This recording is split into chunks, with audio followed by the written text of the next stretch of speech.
Does anyone here have a morning routine? You're just like, if your routine's broken, Eugene, you got a morning routine? Right? We got some, morning routines are like my thing, right? Like, I wake up and I make my coffee and I take my vitamins and I drink my water and then I sit down and I drink my coffee. I have a whole morning routine that I got to do. And if I don't get my routine, it like totally throws off my day. Has anyone's morning routine ever been interrupted by something? You're like, oh my gosh, this is going to throw off everything from here on out, right? There's something about right in the morning that your routine just like sets the stage for the next day. And then you make it to bedtime. That's like the goal these days. It seems like if I can make it to bedtime, it'll be a good day. So far, I'm 100%. It's happened every time. Now, there's something in our minds, though, that says the day begins when I wake up, and the day ends when I go to bed. Right? That makes logical sense to us, right? And we start in the morning, we wake up, we get our routine going, and then all of a sudden we got to go conquer the world. You know, we got to-do lists and errands and work and all this stuff that we have to do in the meantime. And then we make it to the end of the day, which is bedtime. You know, and the kids are in bed and, you know, all the dogs are taken care of. And it's like, finally, I can get it back into bed. I've been waiting for this moment the whole day, right? And then you get back into bed and your day is over and you get to do it again tomorrow. That is how we understand how a day works. Starts in the morning, ends at nighttime. What happens at night? Well, it depends on if you're a night person or not, but most of us are sleeping that time and we don't know what's going on with the rest of the world. We wake up and then we can check our news or our news feed and figure out what happened while we're sleeping. Sometimes stuff does happen, but for the most part, the day happens in that chunk between when we wake up and when we go to bed. And that's our day. And that is not the biblical understanding of a day. Believe it or not. That's not how it works in their understanding. You see, Pentecost happens in the dark. See, in John, the book of John, Pentecost happens in the dark. It says that there was evening, and Jesus comes to the disciples in the evening. And this is supposed to get our ears going and say, why does it mention it? What does it matter to John what time it is when Jesus shows up? Why would that even matter? And he's not recording what color the door was that he went through. So that must not matter. He wasn't recording, you know, there's a ton of details about this story that are not recorded, but the time of day is recorded. And so I'm one of those people that is like, okay, what for? And it's kind of fitting the theme with John that Pentecost happens in the dark, but so did the resurrection. The resurrection happened in the dark. It actually starts off, John 20, it says, while it was still dark out, Jesus rose from the dead. While it was still dark out. It makes a specific statement about the time of day. And in order for us to understand what's going on here, we need to get out of our brain saying day starts in the morning and it ends at night, and then there's this thing that we're like unconscious for. I don't know what happens during that time. I am like out. And then I wake up, morning routine, and then go again, and then I pass out again for like 8 more hours, and then on repeat, right? We got to break out of that because that's not what is happening in this mindset of the people, because evening starts the day. Okay, isn't that weird? Okay, the sun is going down, the sun is about to set, the day has begun. That's what they think in their brains. Why in the world would they think that in their brains? That the sun sets, that starts the day. Because of Genesis. The book of Genesis, when it does this big creation account of how the world was made and God said, let there be, all this stuff, and it was happening, and it says, and then there was evening, and then there was morning, and that was the first day. Then there was evening, and then there was morning, and that was the second day. And then there was evening, and then there was morning, and that was the third day. And this pattern is established because when does the Jewish faith celebrate Passover or Sabbath? On the evening. It starts in the evening. It doesn't start in the morning. Like Christmas morning for us, that's like, you wake up way before you should, and then the kids like devour the packages. Like that's in the middle of the day, according to this understanding of the day. It happens there's evening, then there's morning. So evening starts the day. We got to keep that in our brains just for a moment. And you know our all shall be well prayer, right? All shall be well, and all shall be well, and all manner of things shall be well. But the lives we live, this is the prayer that we actually should be saying, all is not well, and all manner of things are not well, right? Because you look around and things have blown up everywhere. There's just a whole bunch of stuff that's wrong with society and with people and our lives, and there's stuff, and it's you know what? All is not well. All is not well, all is not well, all manner of things are not well. What is going on in this passage where Jesus shows up in the evening and says some things? Now, let's remember, day starts in the morning and ends in the evening for modern humanity, because we run this world with our efforts, our machines, and our industries. We run everything. Banking hours are when? 9 to 5, right? Factory hours used to be 9 to 5. Now they're 9 to 9, 24 hours a day. But we run, during the day, we run this world. We keep the economy moving. We keep our politics moving. We keep our banking system moving. We keep our account. Everything is run during the day, and then night happens and everyone goes to bed. And, then we wake up and we do it again and we run but Pentecost happens at the start of God's day. And the first job of humans is to go to sleep and let God run the world while we sleep. That is a totally different way of thinking about things, because if you think the day starts in the morning and then you have to conquer your day and then get to bedtime, the mindset that it gives us is that it's our job to run this world, right? And we're the ones who are doing it. And I mean, we do a lot of the work here. I mean, I'm not going to deny that. But the understanding of the Hebrew people is the day has started. Let's go to bed and let God handle things for a while. That's a totally different mindset theologically than I wake up and conquer my day and go to bed, and then God can take care of the things that I didn't get to. Do you see how that just totally shifts the understanding of what our role is and what God's role is, and how everything, it gives you a different place to stand altogether. Because we're saying that God is the one who made the world, and God is the one that sustains the world, and we have parts to play, we have roles to play, we have jobs to do, but everything in this universe does not rely on me and my efforts in conquering this day and turning out to be my most best progressive, amazing self in the whole universe, right? We put so much pressure on our ability to perform and be perfect and reach this potential and fulfillment and all this stuff, and it's good. It's really good to want to get better, but you're never going to get to the place where you're you know what? I have arrived. When I was about 18, I said to myself, I want to get a doctorate degree, but I don't want anybody to know I have it. Well, I changed my mind on the last part. But I said I wanted to get a doctorate degree. You know what? I got a doctorate degree.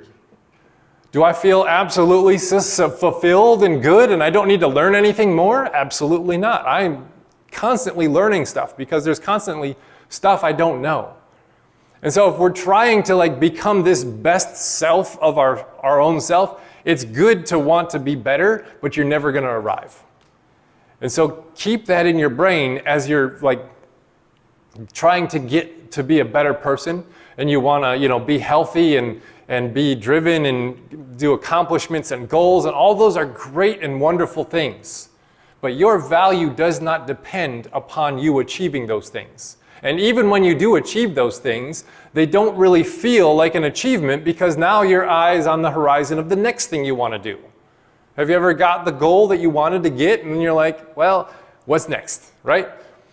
That's actually a good thing, but don't think that you're less of a person until you get to that thing that you wanted. And then once you get that thing, then you'll realize that there's another thing, right? Happiness is not one step away. As soon as I get this job, I'll be happy. As soon as I fix this problem, I'll be happy. As soon as I figure out this problem, I'll be happy. As soon as happiness, we always throw happiness on the horizon. and you're always traveling towards it, and then you never arrive at it. So if you never put happiness in the present moment, you'll never get it. So it's good and wonderful to want to get better and to want to be healthy and to pursue goals and be your best self. Those are wonderful things, but don't put your happiness based upon you achieving those things. Because if your happiness is based upon you achieving those things, you're never going to get there. Because you're always going to be one achievement away from the perfection that you seek to have. And Pentecost is this reminder that God does the working of the world. And we wake up to a world that God's already been moving, and then we join God in the roles that we have to play. We have responsibility, and then we just join the work that's already in progress. And that's a different way than when I wake up and I get my coffee. I'm like, all right, it's time to defeat the day, right? I got all this stuff I got to do, and I got to figure this out and fix that and write this and make this and all that stuff. But if I wake up with a different mentality altogether that says, you know what, I got a part to play today. But God's been doing all this work while I've been sleeping. Like creation still exists when I'm sleeping. Believe it or not. It still happens. The birds still wake up before me, right? Like nocturnal animals are still doing their things. Like the wind is still happening. The weather is still happening. Gravity still exists. I don't keep those things going. All of my work and all of my efforts, they do not sustain the world. God sustains the world. And I wake up and join God in what is there. So we got to wake up and join the work that God's been up to the whole time.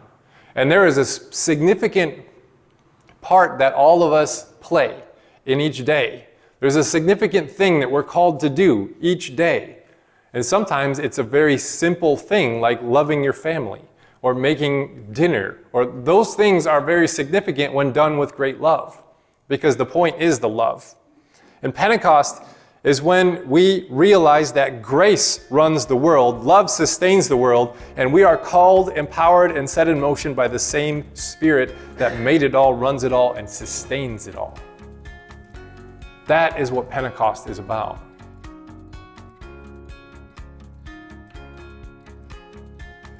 Now it says that they're hiding behind locked doors. The disciples, Jesus has been crucified, and Jesus was dead, and then Jesus was resurrected, and they're hiding behind locked doors because they're afraid that they're next. They're afraid that the authorities are going to come for them next. So they're going to hide behind these locked doors, and Jesus comes into like this midst and like just totally walks in the room.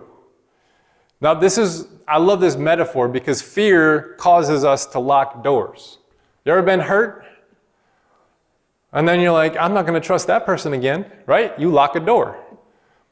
You ever been hurt by a church and you're like, I'm never going to be religious again. I'm never going to try church again. You lock a door, right?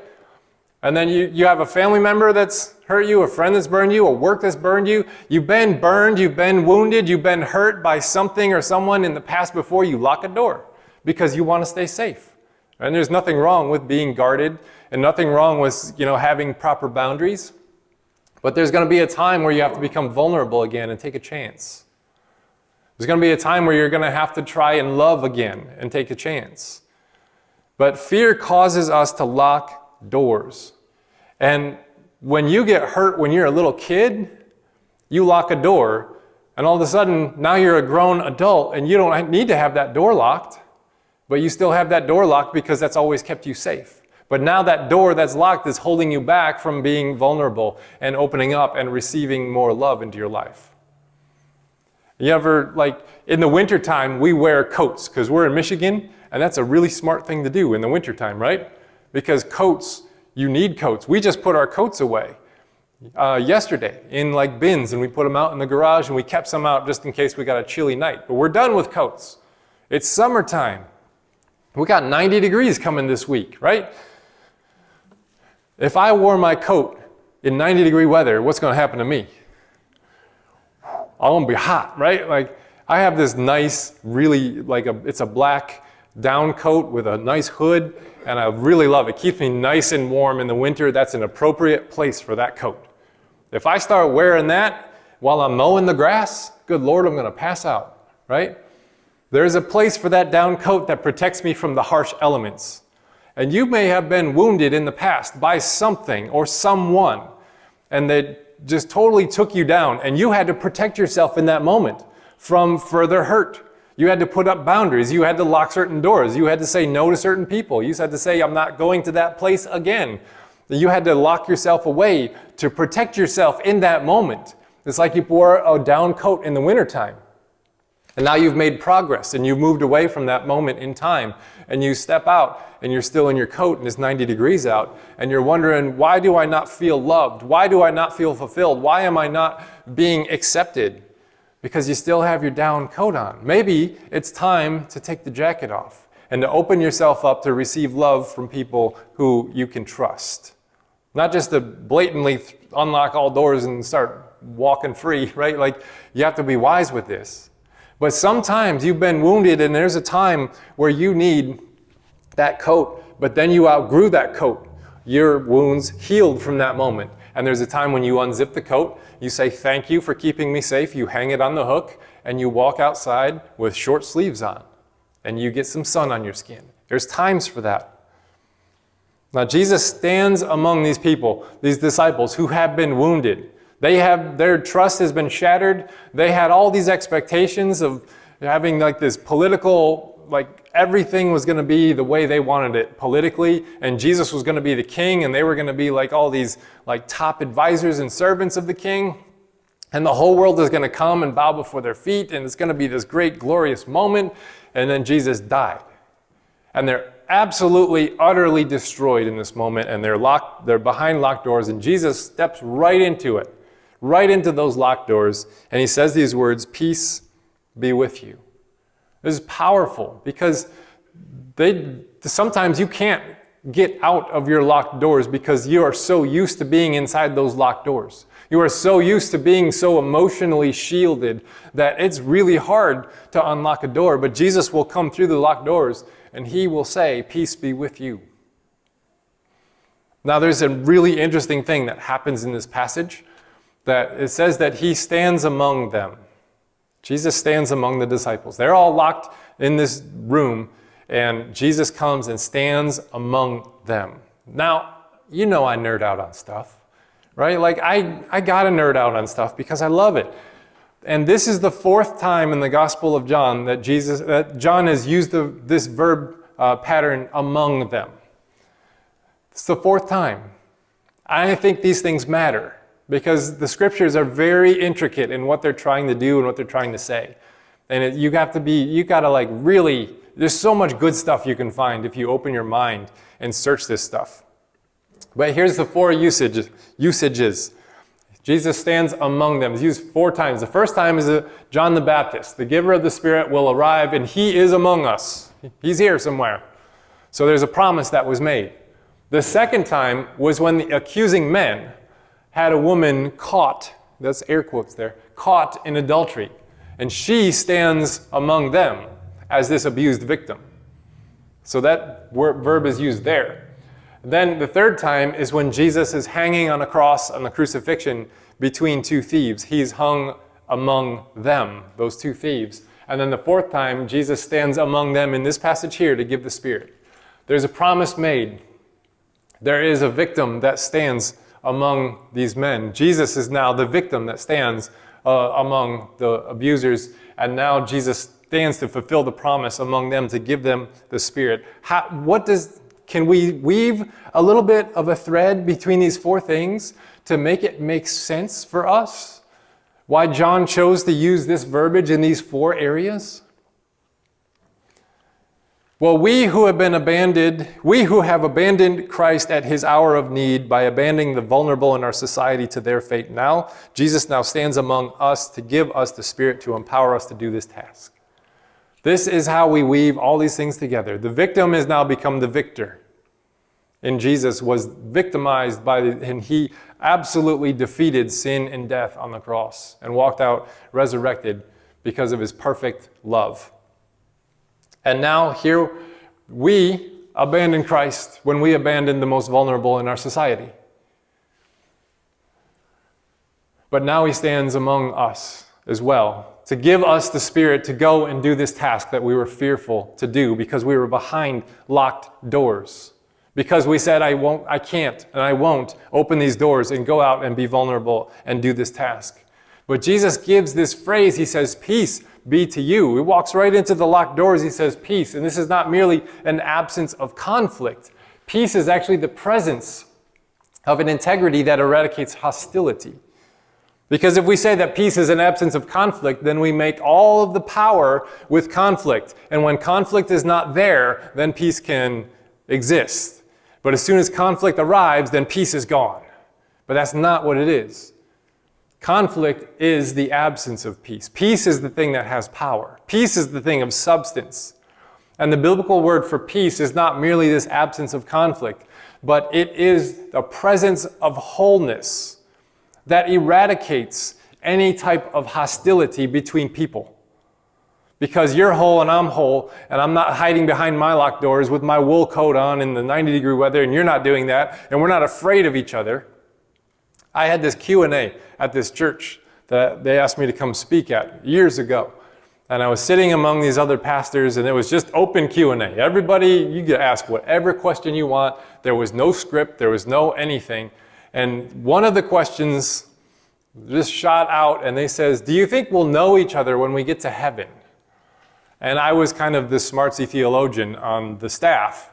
And everybody looked over at me like it was my job to answer this question. Like, really? Like, you're just going to hand that one to me? Like, nobody else is going to take that one on? Do you think we'll know each other when we get to heaven? And this is one of those defining moments, you know, like you speak something that you knew but never thought of, but you knew it because it came from a deeper place than your brain. And the words that came out of my mouth in that moment, I didn't think of them before I said them. They came out, and I was like, huh, that was good, right? Like, you've done that before, right? It's not just me. They just happen, right? And I was like, I think we'll know each other better because we'll finally not be afraid that we're not loved. And there was like dead silence in the room. Because the thing that keeps us from knowing one another is fear. We're afraid to be vulnerable with one another because what are you going to say to me? If you understand that I'm having a problem with my faith and I have this problem with this theology, I have a problem with this doctrine, or there's a problem in my home, or a problem with my job, or I'm addicted to this thing, or whatever. If I say that, then all of a sudden you're going to deny me and you're going to like push me away. So I'm going to stay behind the locked doors. When we have this presence of peace, a wholeness, that is from an authentic place, we can be known and we can know other people. The thing that causes a lot of the things that hurt us in life are because of fear. We're afraid to say what we feel. We're afraid how it's going to be taken. We're afraid that they're going to deny us or reject us. There's all this fear. And if we could all live without fear, we would enter into a presence of love so powerful.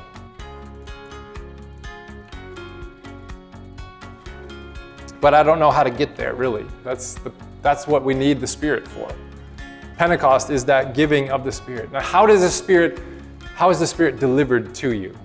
Well, Jesus breathed on them.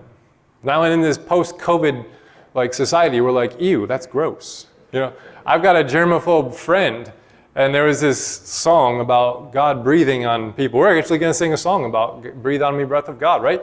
And he hated that song so much because he's like, I'm a germaphobe and I don't want anybody breathing on me, even God, right? But they didn't know what germs were, right? But this understanding of God breathing and then stuff happening is actually deeply rooted in Scripture. And I can never really get him to understand this point, just because he was so like, nope, germs, no good, we don't like it. And post-COVID, I think that's elevated. We don't want people breathing on me. I still feel weird going into a place that's like a lot of people, and I'm like not in a mask. I'm like, is this safe? Okay, we're safe. We're good. I'm like, oh, someone's too close to me. Let's get away. Right? We're kind of a little, but Jesus breathes on the disciples, and we're supposed to go back to Genesis, because John started with the phrase "in the beginning," just like Genesis was. So he's going to end it that way too. He's going to end it in Genesis. And this Jesus breathes on the disciples. He says, receive the Holy Spirit. He breathes on them and it happens. And if you got a germaphobe thing going on, just enjoy the concept, right? And you can just enjoy the concept and not, I'll just dive in. Genesis 1, God breathes and says, let there be. There was light, there was sky, there was land, there was stars, there was animals, and then humans are made, and God breathes life into them. They become a living soul, and humans tend to this garden of God. Paradise, Garden of Eden, beautiful, right? They had a job of tending it and making it good.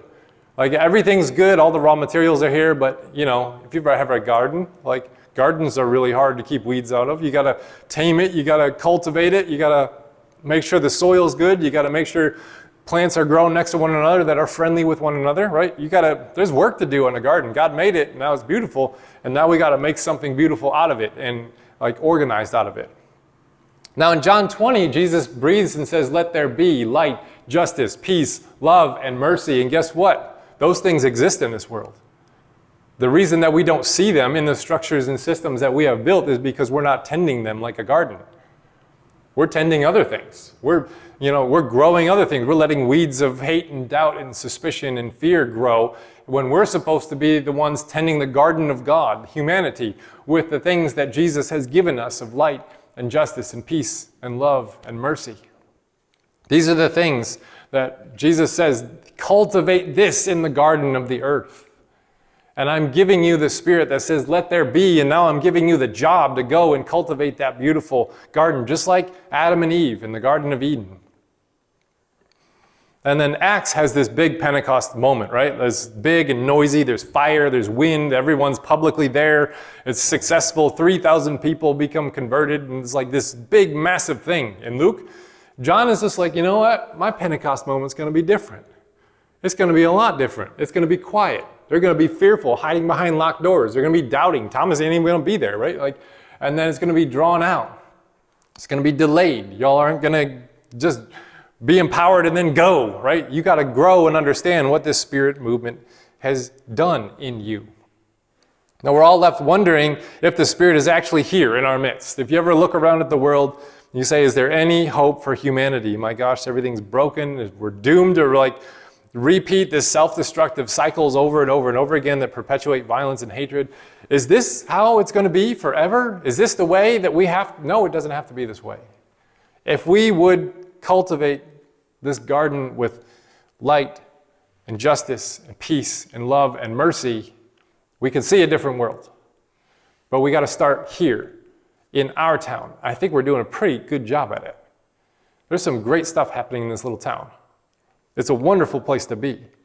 See, hope is never optimistic. Hope is not just turning a blind eye to the darkness of the world and saying, well, I don't want to look at that. I'll just pretend it's not there. Here in John, Pentecost happens while it is dark, and before you can do anything about it, they got to go to bed. All right, it's evening. Breathe on you. Here's the Spirit. Go to bed. See ya. Okay, that's not how it happened in Acts, right? Yet the call to live hope into existence is placed on our shoulders. Jesus says, forgive others. Forgive others, and that their sins will be forgiven. We are given this task. And he says, if you retain the sins of any, they're retained. If you don't go and live this life of forgiveness, who's going to do it?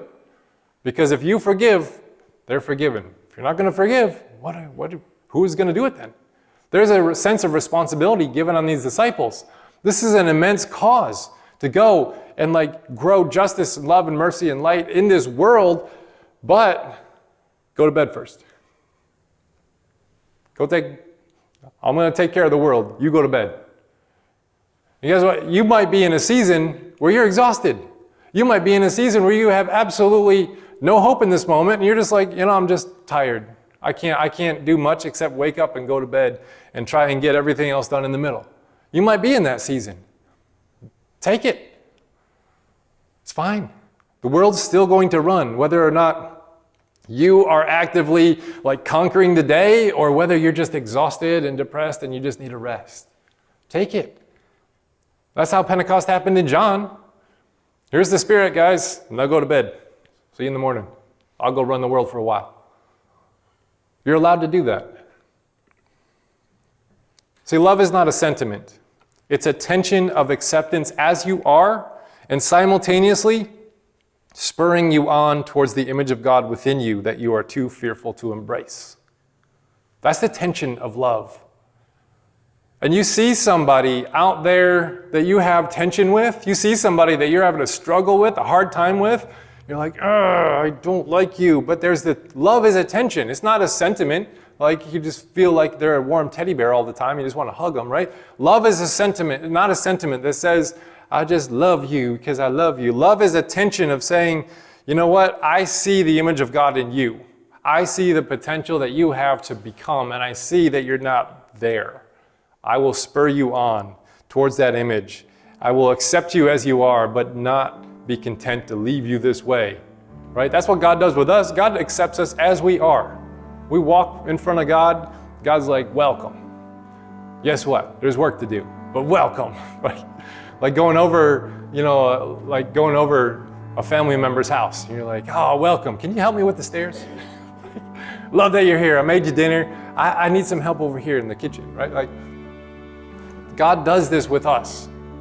He loves us exactly as we are, where we are. So trust where you are. Trust that. But there's like this, there is this image of God within us that God wants to if you could only just let go of the fear in this area, you'll develop this and it'll be so good for this world. And that's what Pentecost does. It's not all up to us. God gives the Spirit to us to accomplish this task.